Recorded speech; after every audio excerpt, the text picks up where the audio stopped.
में जो न्यूमेरिकल्स हैं हम उन्हीं को आज पहले देख रहे हैं। तो पहला क्वेश्चन लिख लीजिए,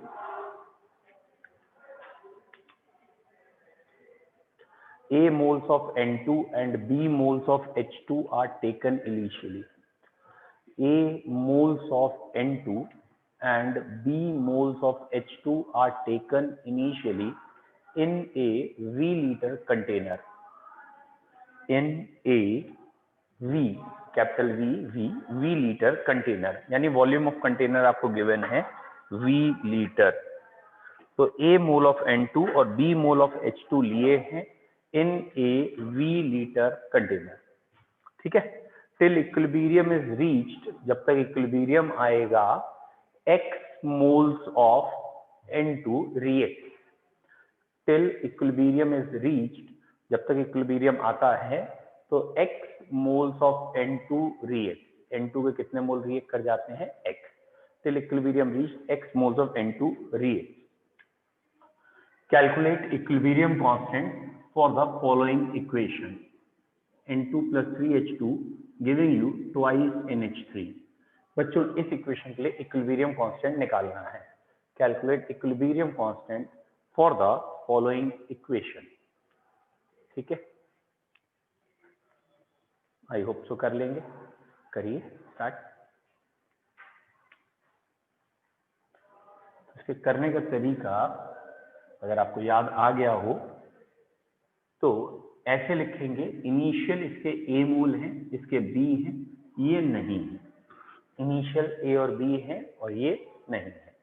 लेट सपोज जब तक इक्विलिब्रियम आ रहा है, टिल इक्विलिब्रियम, तो ये X रिएक्ट किए, ठीक है। तो X ये रिएक्ट किए, तो ये कितने रिएक्ट किए बेटा? 3X। कैसे पता चला? 1 रिएक्ट करेगा तो 3 से रिएक्ट करेगा, और ये कितने बनेंगे? उसके डबल बनेंगे, 2X। अगर हमने X मोल N2 के रिएक्ट कहे हैं तो B के 3X रिएक्ट करेंगे और अमोनिया के 2X बनेंगे। जो चीज रिएक्ट कर गई वो खत्म हो गई।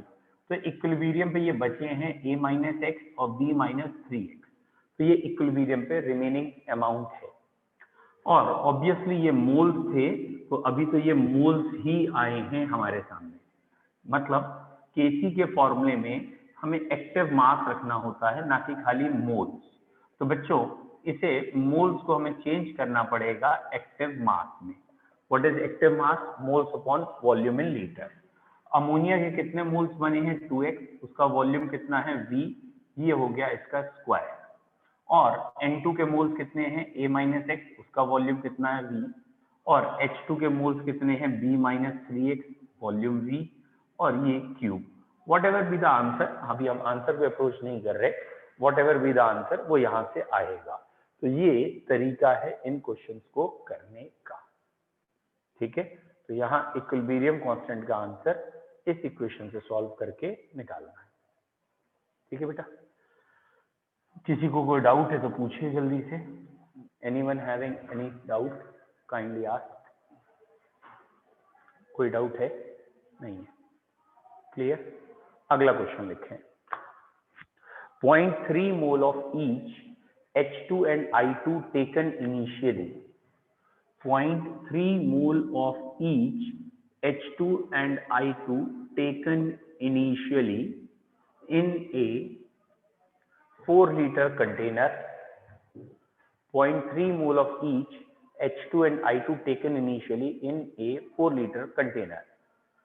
The equilibrium constant was found to be, जब इक्विलिब्रियम आया तो उसका जो कांस्टेंट आया वो, the equilibrium constant was found to be 64. Equilibrium constant was found to be 64, ठीक है। तो जब इक्विलिब्रियम आया तो उसका जो कांस्टेंट आया वो 64 है। Calculate the amount of iodine unreacted, calculate the amount of iodine unreacted at equilibrium. Equilibrium पे कितनी आयोडीन अभी अनरिएक्टेड है ये बताइए। Calculate the amount of iodine unreacted at equilibrium, ठीक है। ऑब्वियसली इक्वेशन गिवन है, H2 plus I2 equals to twice HI, board पे लिखी है, देख लीजिए। H2 plus I2 gives you twice HI। ठीक है, बताइए बेटा।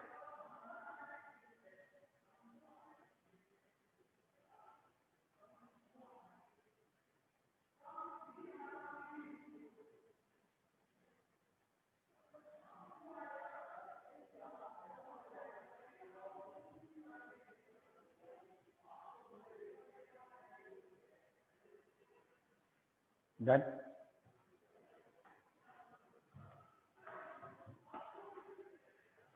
तो बच्चों इसका आंसर आपका आया होगा, कितना आंसर आया बेटा बताइए।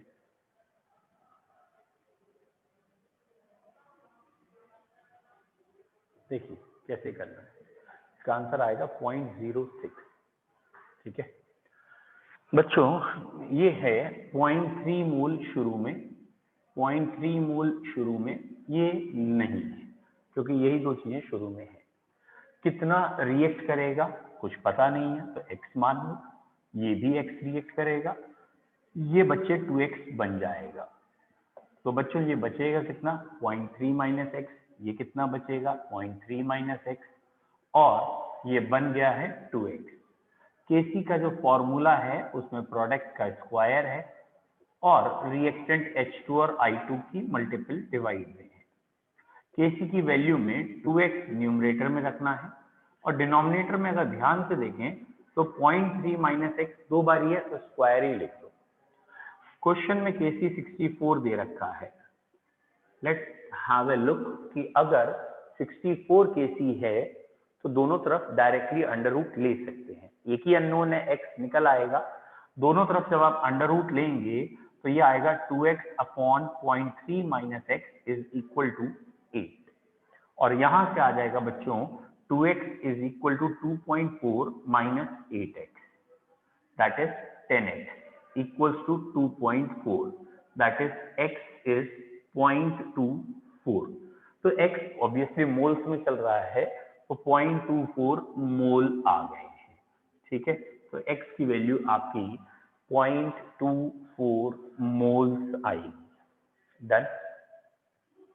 ठीक है, और बेटा अगर ये x आपके 0.24 मोल आ गए हैं और क्वेश्चन में पूछा है आयोडीन कितने अनरिएक्टेड रहेंगे एट इक्विलिब्रियम, अनरिएक्टेड, x तो था कितने मोल रिएक्ट हो गए, तो बेटा अनरिएक्टेड कितने हो गए हैं, तो 0.3 आपने लिया था, 0.24 रिएक्ट हो गया है, तो ये 0.06 बच गया है।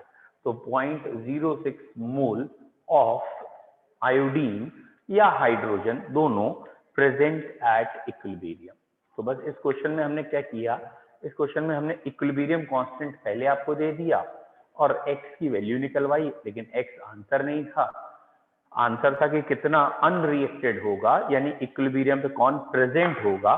तो ये इक्विलिब्रियम पे जो प्रेजेंट है दैट इज 0.06। बेटा देखिए जो 4 लीटर आपको दिया है, आप चाहें तो केसी के इक्वेशन में पुटअप कर सकते थे, लेकिन वो दोनों तरफ कैंसिल हो जाता। जरा सोचिए, आप यहाँ पे भी 4 से डिवाइड करते हैं या जो भी वैल्यू थी यहाँ पे भी, तो वो अंडर रूट लेके हट जाता। हाँ, अगर एग्जामिनर आपको जो आंसर दे रहा है वो मोल्स पर लीटर में दे रहा है तो आप इसको 4 से डिवाइड कर लेंगे, मतलब जो भी वैल्यू वॉल्यूम है उससे डिवाइड कर लेंगे तो मोल्स पर लीटर में आंसर आ जाएगा। ठीक है, अभी हमने मोल्स में बताया है, वो मोल्स पर लीटर में आएगा। बोलो बेटा, ये वाले क्वेश्चन क्लियर है? ठीक है, एक टाइप और लिख लेते हैं, लिखें बेटा, एक टाइप और कर लेते हैं। ये टाइप ऐसी है कि A, B, C, D 4 चीजें इक्विलिब्रियम में, या ये कहें 4 चीजों की रिएक्शन है, A और B रिएक्ट कर रहे हैं, C और D बन रहे हैं। अब की मैंने कह दिया क्वेश्चन में चारों 1-1 इनिशियली लिए हैं, मतलब अब की मैं कह रहा हूं initial all 4 A, B, C, D are taken 1 mole each, सारे के सारे 1 मोल हमने शुरू में लिए हैं। Is it clear? और मैं कह रहा हूं कि इक्विलिब्रियम कांस्टेंट जो आया है वो लेट सपोज पॉइंट वैल्यू हमने थोड़ी छोटी ली है 0.09, या ऐसे ना कह के ना इसे कह देते हैं 1/9 आया है कि इक्विलिब्रियम कांस्टेंट 1/9 आया है। ये चार वैल्यूज आपके सामने थी ABCD और इक्विलिब्रियम कांस्टेंट 1/9 आया है। अब क्वेश्चन ये है, बताओ इक्विलिब्रियम पे A कितना है। सेम वही क्वेश्चन है जैसे वो वाला क्वेश्चन है, वही वाला क्वेश्चन सेम है, लिखें। ठीक है, initially all A, B, C, D are taken 1 mole each। शुरू में चारों के एक एक मोल ही लिए गए हैं। Initially all A, B, C and D taken 1 mole each। The equilibrium constant was found to be 1/9। बच्चों इसका इक्विलिब्रियम कांस्टेंट आया है 1/9। The equilibrium constant was found to be 1/9। Equilibrium constant 1/9 आया है। ठीक है, calculate the concentration of A at equilibrium. A की concentration बतानी है एट इक्विलिब्रियम। करो बच्चों।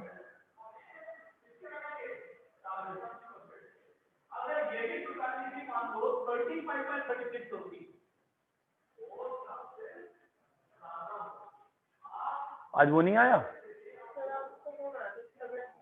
नहीं, दूसरा वाला। हाँ, श्रेय को रिंग करो। तो नहीं आया, एक बार देखो कहाँ है, क्योंकि मुझे लग रहा है उसे कंफ्यूजन ये ना हो कि ऑनलाइन होगा या ऑफलाइन होगा। एक बार रिंग करके देख लो क्या है।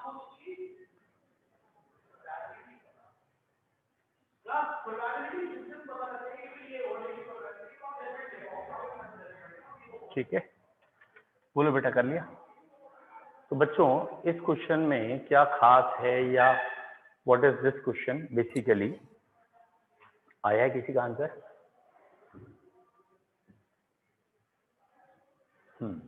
देखिए बच्चों, इस क्वेश्चन में कई बच्चे क्या नहीं करते हैं।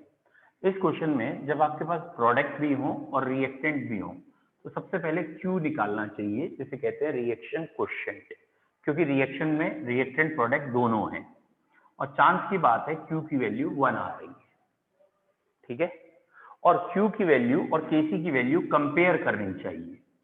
Q की वैल्यू 1 है, Kc 1/9 है। Q is more than Kc। तो बच्चों ये क्वेश्चन पिछले क्वेश्चन से अलग है, बहुत स्लाइट डिफरेंस है। Q is more than Kc। तो अगली बार के लिए ध्यान रखिए, वैसे तो ये कॉम्पिटिटिव लेवल ही है, कंपटीशन में ही ये सब कराते हैं आपसे, लेकिन आप थोड़ा सा ध्यान रखिएगा कि अगर चारों चीजें दी हैं, all reactant and product, I mean to say सारे रिएक्टेंट प्रोडक्ट इनिशियल दिए हैं, तो पहले Q निकाल लीजिए। What is Q? Reaction coefficient है, वही फॉर्मूला प्रोडक्ट अपॉन रिएक्टेंट जो इक्विलिब्रियम कांस्टेंट का है, लेकिन ये Q कहलाएगा। इसे Kc से कंपेयर करिए और यहाँ पे Q की वैल्यू Kc से ज्यादा आ रही है। जब भी Q ज्यादा आएगा तो ये अपने वैल्यू को कम करना चाहेगा Kc के बराबर लाने के लिए, और Q यानी प्रोडक्ट अपॉन रिएक्टेंट को अगर कम करना है तो प्रोडक्ट को कम करना है और रिएक्टेंट को बढ़ाना है।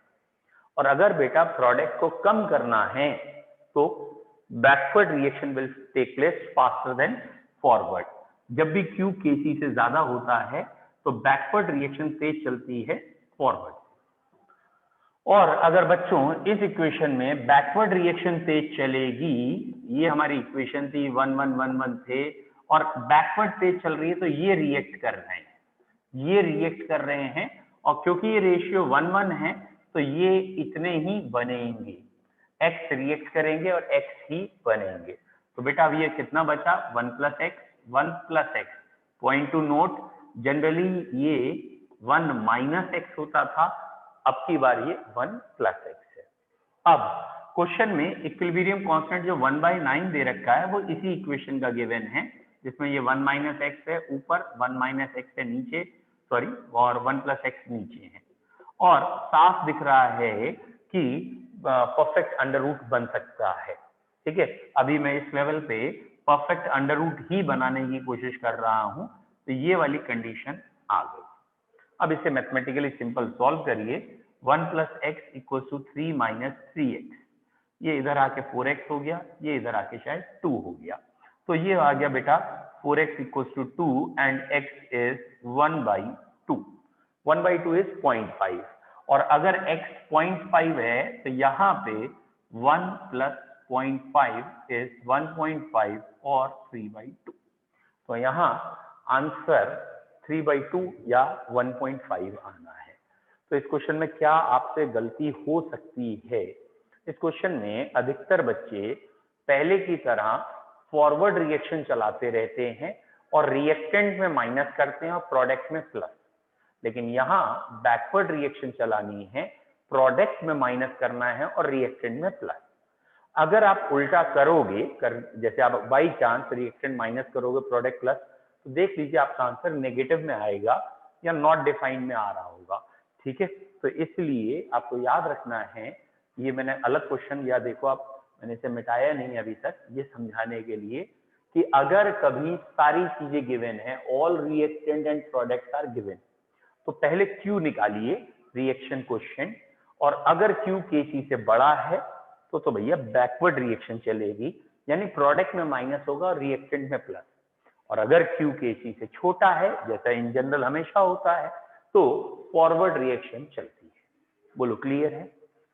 चलिए बच्चों, नेक्स्ट हेडिंग डाल रहे हैं न्यूमेरिकल के लिए ही कि Kp के न्यूमेरिकल है, न्यूमेरिकल्स ऑफ Kp या equilibrium constant with respect to partial pressure. अगली हेडिंग का नाम हमारा बेटा हो गया है न्यूमेरिकल्स फॉर Kp या equilibrium constant with respect to partial pressure. ठीक है, देखिए बच्चों, पार्शियल प्रेशर के हिसाब से कैसे होते हैं इक्विलिब्रियम कांस्टेंट के न्यूमेरिकल्स। बच्चों मान लो कोई भी एक क्वेश्चन हम पिछला ही ले लेते हैं, या एक सिंपल दोबारा लिख लेते हैं कि ये इक्वेशन है PCl5, ये टूट रहा है PCl3 एंड Cl2 में। जब भी आप Kp का क्वेश्चन करेंगे, obviously gases must be there, Kp या प्रेशर गैसेस का ही होता है, तो गैसेस लिखे होंगे। ठीक है, अब लेट सपोज उन्होंने क्वेश्चन में ये कहा है कि, ये आप क्वेश्चन लिख ही लीजिए, initially 5 moles of PCl5 are taken. Initially 5 moles of PCl5 are taken. ठीक है, full stop. At equilibrium 2 moles of PCl5 are present. At equilibrium 2 moles of PCl5 are present. Full stop. The equilibrium pressure is 10 atmosphere. The equilibrium pressure is 10 atmosphere. अब की देखो equilibrium pressure given है, calculate Kp. The equilibrium pressure is 10 atmosphere.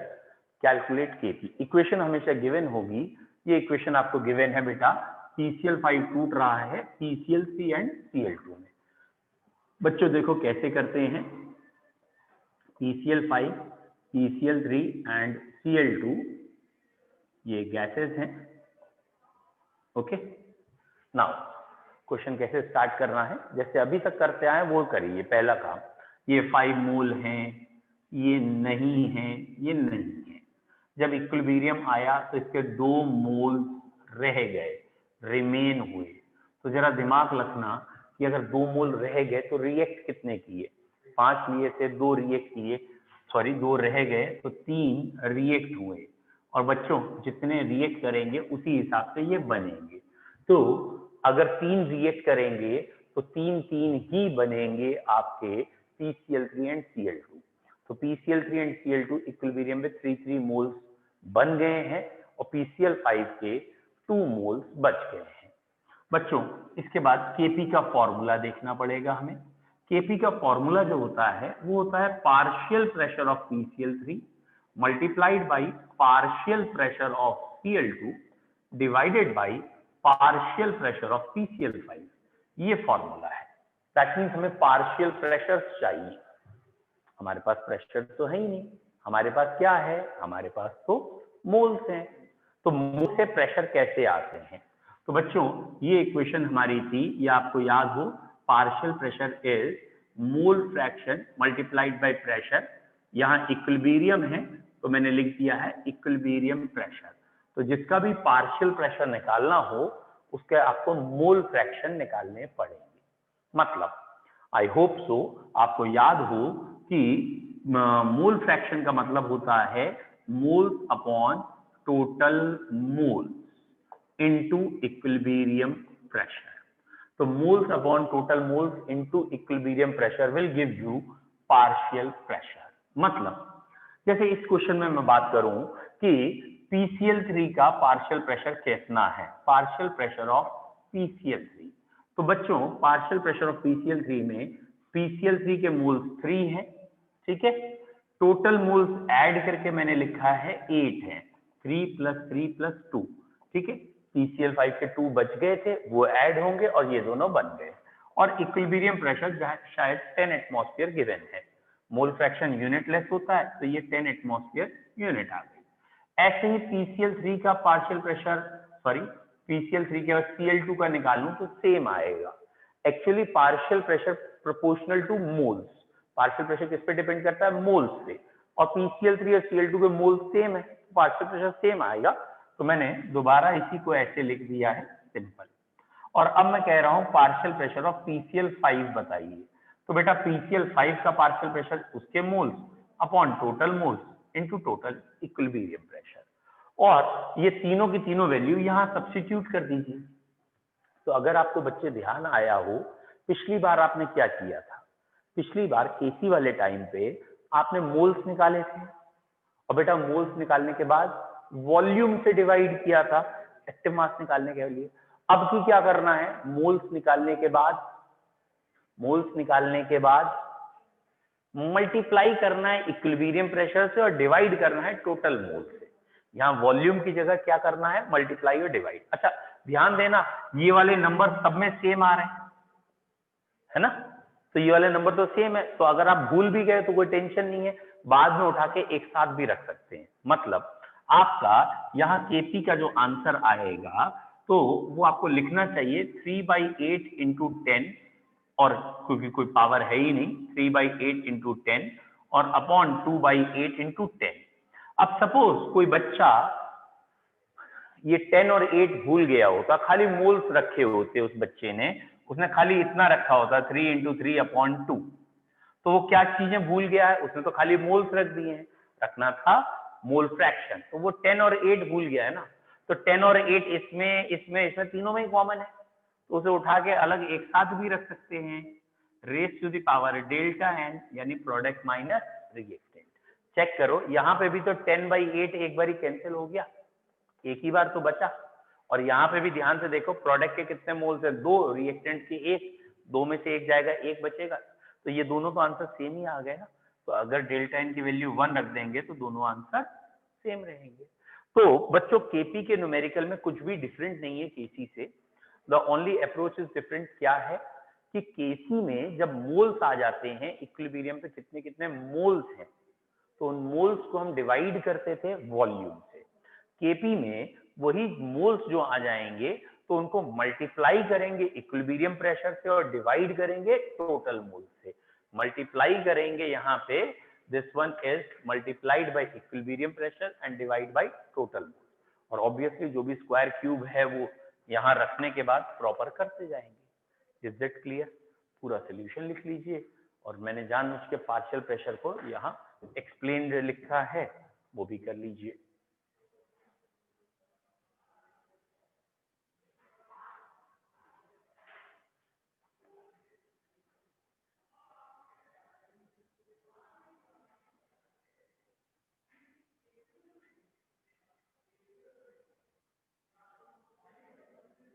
ठीक है,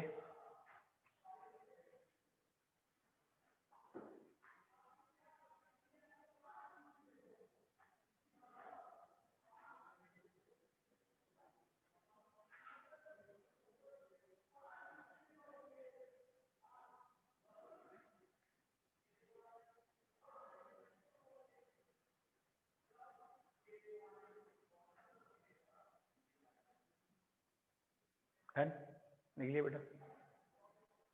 ठीक है, तो KP के न्यूमेरिकल के लिए अगली बार ध्यान रखेंगे आप कि एक तो सिर्फ गैसेस को लेना है, सॉलिड या लिक्विड को नहीं, और दूसरा पार्शियल प्रेशर आना है, और पार्शियल प्रेशर में मोल्स की जगह mole fraction and total pressure आता है। ठीक है, तो पहले एकदम सिंपल क्वेश्चन लिखें। और बच्चों ये भी जरा ध्यान रखना कि यहाँ जो प्रेशर रखा जाएगा वो इक्विलिब्रियम प्रेशर रखा जाएगा। कभी कभी इनिशियल प्रेशर गिवन होता है तो इनिशियल प्रेशर नहीं रख सकते, आपको इनिशियल प्रेशर को काय में चेंज करना पड़ेगा, इक्विलिब्रियम प्रेशर में। कैसे चेंज करेंगे? Pressure is directly proportional two moles. शुरू के प्रेशर पता होगा तो मोल्स भी पता होंगे, तो इक्विलिब्रियम का प्रेशर इक्विलिब्रियम के मोल्स। ठीक है, लिखें क्वेश्चन नेक्स्ट। बेटा अगला क्वेश्चन हम ऐसे करके बोल रहे हैं, ये मैंने एक सॉलिड लिया है NH4Cl, ठीक है, और ये NH4Cl सॉलिड है, ये टूट रहा है NH3 gas and HCl gas. ठीक है, अब मैं कह रहा हूं equilibrium constant was found to be, इस इक्वेशन का इक्विलिब्रियम कांस्टेंट हमें मिल चुका है, लेट्स सपोज 16। इक्विलिब्रियम कांस्टेंट वाज फाउंड टू बी 16, जो भी यूनिट है उससे कोई मतलब नहीं है, 16। Okay, give equilibrium pressure. करिए, क्वेश्चन खत्म। NH4Cl सॉलिड है, ये टूट रहा है NH3 गैस और HCl गैस में, and the equilibrium constant was found to be, इस इक्वेशन का जो इक्विलिब्रियम कांस्टेंट आएगा, equilibrium constant was found to be, कितना आएगा? That is 16। Okay, calculate equilibrium pressure. बताओ बेटा इक्विलिब्रियम प्रेशर कितना आएगा?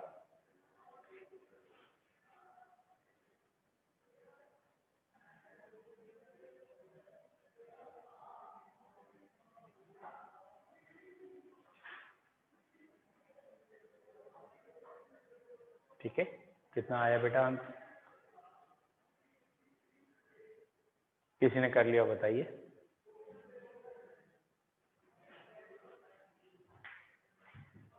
देखिए बच्चों कैसे करना है, इसमें ना एक लॉजिक ये लगाना है कि इस इक्वेशन का जो केपी का आंसर आएगा उसमें सिर्फ पार्शियल प्रेशर ऑफ अमोनिया होगा और पार्शियल प्रेशर ऑफ HCl होगा।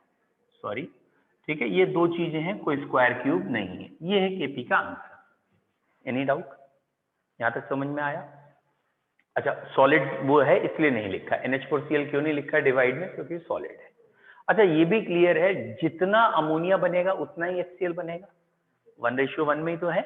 तो अगर अमोनिया X मोल बने हैं तो HCl भी, तो आप ये भी तो कह सकते हो ये X है, ये X है, तो X स्क्वायर KP के बराबर हो गया, X into X is X square. तो X की वैल्यू कितनी आ गई? 4। तो पार्शियल प्रेशर ऑफ अमोनिया भी 4 है और पार्शियल प्रेशर ऑफ HCl भी 4 है, तो ऑब्वियसली इक्विलिब्रियम प्रेशर कितना हो गया बेटा? 4 + 4 8, क्योंकि पार्शियल प्रेशर का मतलब होता है किसी एक की वजह से लगा हुआ प्रेशर, और डाल्टन क्या कहता है कि टोटल प्रेशर में सबके प्रेशर ऐड हो जाएंगे, तो एक का 4 है, दूसरे का 4 है, तो मिला के क्या आ गया? 8। एक तरीका ये है। दूसरा तरीका इसका ये भी हो सकता है बच्चों कि आप कहें कि भाई हमें नहीं समझ में 8 कैसे आया, तो कोई दिक्कत नहीं है, आप सिंपल फॉर्मूला लगाइए। क्या? कि आपको केपी गिवन है 16, पार्शियल प्रेशर का फॉर्मूला बताइए क्या आएगा? Mole upon total mole into equilibrium pressure. Mole आपने x मान लिए, टोटल मोल 2x हो गए। अरे भाई ये तो समझ में आना चाहिए ना, मोल अपॉन टोटल मोल, है ना? मोल अगर x है तो total mole 2x into equilibrium pressure P। अच्छा, यहां पे भी यही कंडीशन आ गई, कोई डाउट? बेटा अगर इसके मोल x बने, इसके मोल x बने, तो टोटल मोल कितने बने? 2x ही बने। अब इसे जब हमने सॉल्व किया तो x निपट गए, तो यहां से आ रहा है 16 इज इक्वल टू ये P/2, ये भी P/2।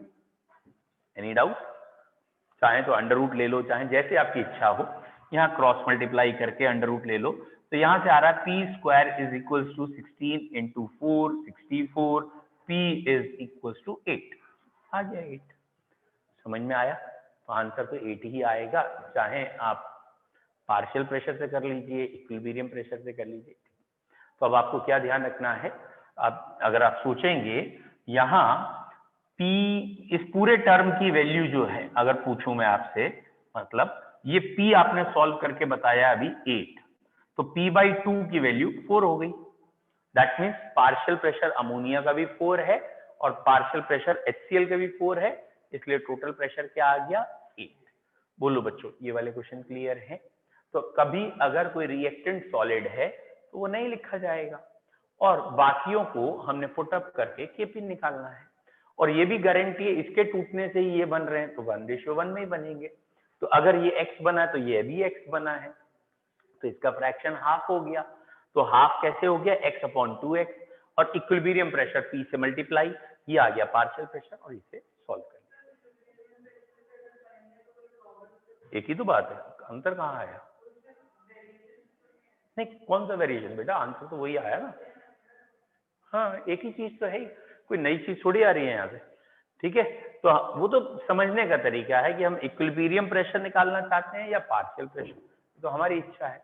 अगर हमें इक्विलिब्रियम ही निकालना है आंसर में तो P मान लिया, इक्विलिब्रियम प्रेशर सॉल्व कर दिया। उसने कहा नहीं हमें पार्शियल प्रेशर बताओ, तो पार्शियल प्रेशर तो P/2 है, तो पार्शियल प्रेशर इसका 4 आया, इसका भी पार्शियल 4 आया, और इसका मतलब इक्विलिब्रियम प्रेशर तो सबके पार्शियल प्रेशर के सम होता है, इसलिए बेटा इक्विलिब्रियम प्रेशर 8 आया है। बोलो बच्चों, ये वाले केपी के न्यूमेरिकल क्लियर है? केपी और केसी क्लियर है? लास्ट हेडिंग इक्विलिब्रियम की, अगली हेडिंग का नाम है बच्चों ली शैटेलियर प्रिंसिपल। ठीक है, LECHATLIER, ली शैटेलियर प्रिंसिपल। बच्चों ये क्या होता है ली शैटेलियर प्रिंसिपल? अगर कोई रिएक्शन ना इक्विलिब्रियम में है और आपने इक्विलिब्रियम को डिस्टर्ब कर दिया, कैसे डिस्टर्ब किया? टेम्परेचर चेंज करके, प्रेशर चेंज करके, कंसंट्रेशन चेंज करके, तो इक्विलिब्रियम किसी एक डायरेक्शन में मूव करेगा। मूव करने के बाद दोबारा इक्विलिब्रियम आ जाएगा, और जिस डायरेक्शन में वो मूव करेगा वो पता लग जाएगा ली शैटेलियर प्रिंसिपल से। तो अगर कोई रिएक्शन इक्विलिब्रियम में है और इक्विलिब्रियम को डिस्टर्ब करते हैं by changing temperature, pressure, concentration और inert gas, then equilibrium shift according to Le Chatelier principle. ठीक है, तो ली शैटेलियर प्रिंसिपल या इसने जो तरीका बताया है उससे हम बताएंगे कि ये फॉरवर्ड गया है या बैकवर्ड गया है, जिससे जो भी आपने एडवर्स इफेक्ट किया है टेम्परेचर, प्रेशर, कंसंट्रेशन का, वो नेग्लिजिबल हो जाए, रिड्यूस हो जाए। Is it clear? लिखें पॉइंट करके। If a reaction is in equilibrium, अगर कोई रिएक्शन इक्विलिब्रियम में है, if a reaction is in equilibrium and the equilibrium is disturbed, if a reaction is in equilibrium and the equilibrium is disturbed, बेटा equilibrium कैसे disturb कर रहे हैं? Equilibrium is disturb by changing temperature, pressure, concentration. Equilibrium is disturb by changing temperature, pressure, concentration or adding inert gas. Equilibrium is disturbed by changing temperature, pressure, concentration or adding inert gas. Then equilibrium shifts. तब equilibrium shift हो जाएगा. Then equilibrium shifts so that the adverse effect minimized.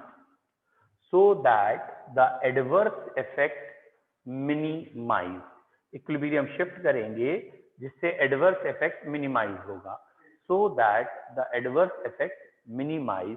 ठीक है, and it is given by, इस चीज को explain किसने किया है? It is given by Avogadro principle. It is given by Avogadro principle.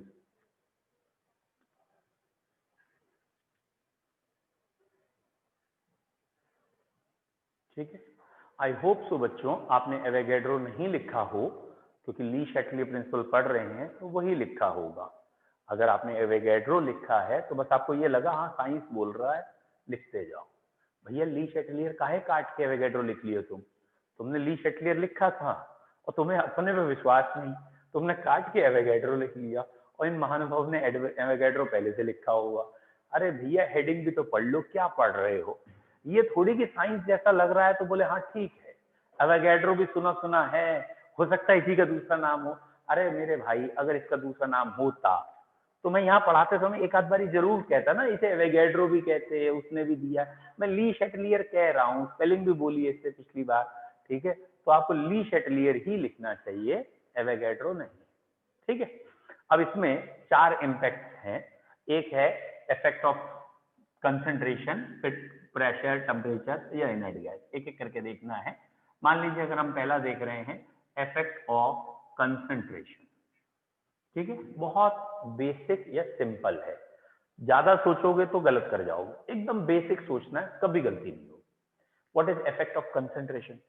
ये इक्वेशन इक्विलिब्रियम में है, रिएक्टेंट टू प्रोडक्ट, ठीक है बेटा? ये इक्वेशन काहे में है? इक्विलिब्रियम में है।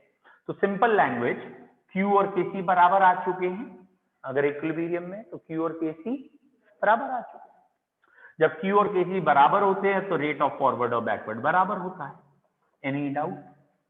अब मैंने इक्विलिब्रियम आने के बाद रिएक्टेंट और ऐड कर दिए, बाहर से रिएक्टेंट ऐड कर दिए।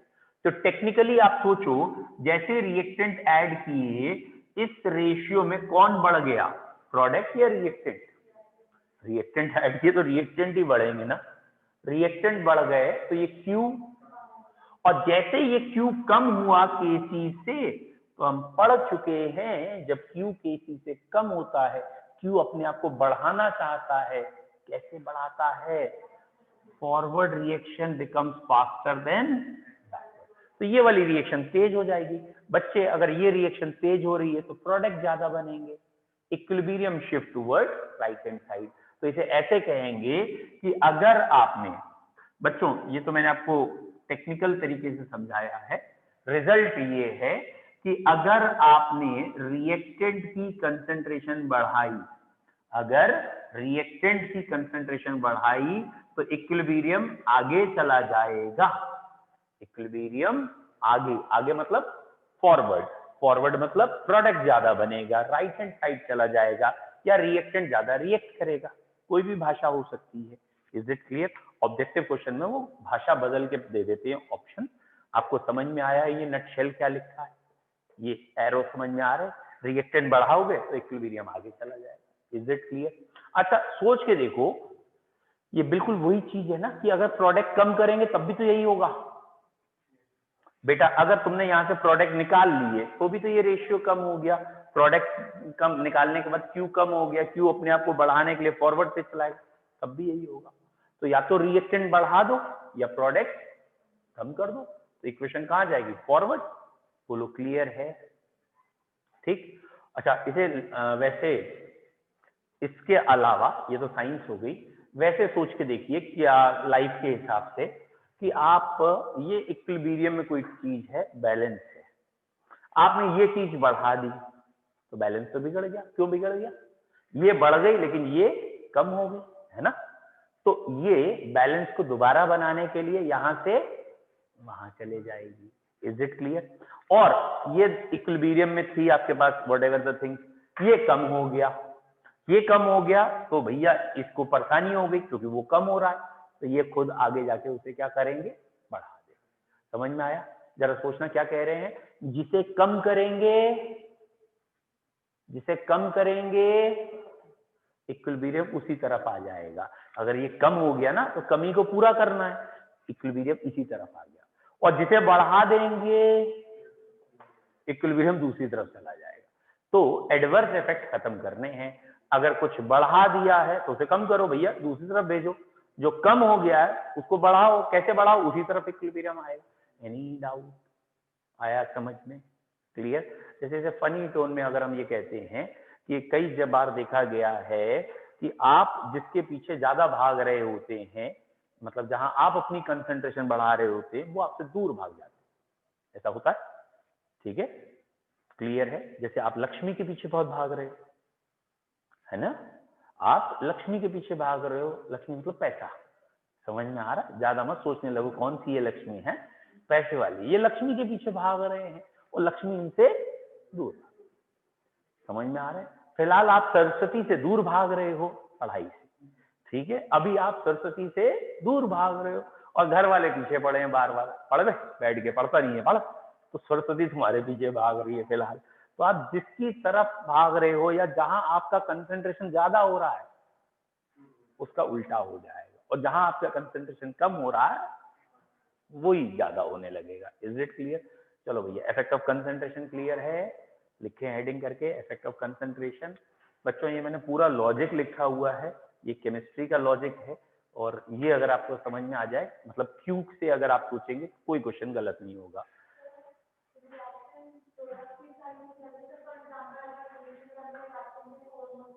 इनिशियल से कोई मतलब नहीं, ध्यान से देखो, ये प्रिंसिपल कब के लिए है? जब इक्विलिब्रियम आ गया है और उसे डिस्टर्ब किया है, तब के लिए है, इनिशियल से कोई मतलब नहीं।